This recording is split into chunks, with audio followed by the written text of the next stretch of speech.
السلام علیکم ورحمۃ اللہ وبرکاتہ۔ سلام کرنے کا مسنون طریقہ کیا ہے؟ کیا فرماتے ہیں علماء دین و مفتیان شرعمتین مسئلہ ذیل کے بارے میں کہ میں نے ایسا دیکھا ہے کہ مثلاً زید نے بکر کو سلام کیا، پھر بکر نے سلام کا جواب دینے کے بعد فوراً ہی زید کو دوبارہ سلام کر دیا تو زید نے اس کا جواب دیا، تو ایسے ایک دوسرے کو ایک کے بعد ایک سلام کرنا کیسا ہے؟ بسم اللہ الرحمن الرحیم۔ دیکھیے، اس کا جواب یہ ہے کہ کسی بھی مسلمان کو سلام کرنے کا مسنون طریقہ یہ ہے کہ سلام مکمل الفاظ سے کیا جائے۔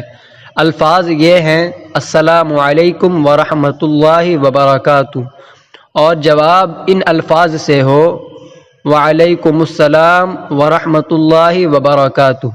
مذکورہ طریقہ صحیح ہے، اس میں کوئی حرج نہیں۔ سلام کرنا سنت ہے اور سلام کا جواب دینا واجب ہے، لیکن ثواب اور درجے کے اعتبار سے افضل عمل پہلے سلام کرنا ہے۔ احادیث مبارکہ میں بالکل واضح انداز سے یہ بات بیان کی گئی ہے کہ سلام کرنے والے کو سلام کا جواب دینے والے سے زیادہ ثواب ملتا ہے۔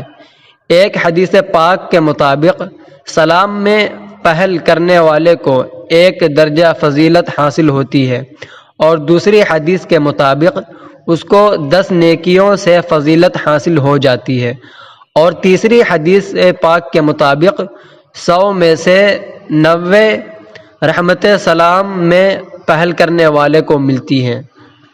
سلام کا جواب دینا اگرچہ واجب ہے اور سلام میں پہل کرنا سنت ہے، پہل کرنا مطلب کہ سب سے پہلے کرنا، لیکن اس کے باوجود سلام میں پہل کرنے والا افضل کیوں ہے؟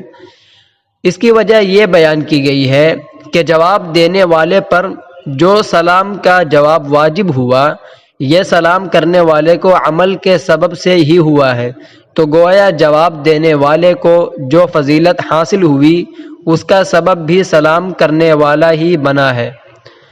اس لیے سلام میں پہل کرنے والے کا ثواب زیادہ ہے۔ اس کو دوسرے الفاظ میں یوں بھی بیان کیا گیا ہے کہ سلام کرنے والا سامنے والے پر پہلے احسان کرتا ہے، اور جواب دینے والا تو بعد میں جواب دے کر احسان کا بدلہ چکاتا ہے۔ اس لیے جو پہلے احسان کر رہا ہے وہی افضل ہے۔ واللہ اعلم۔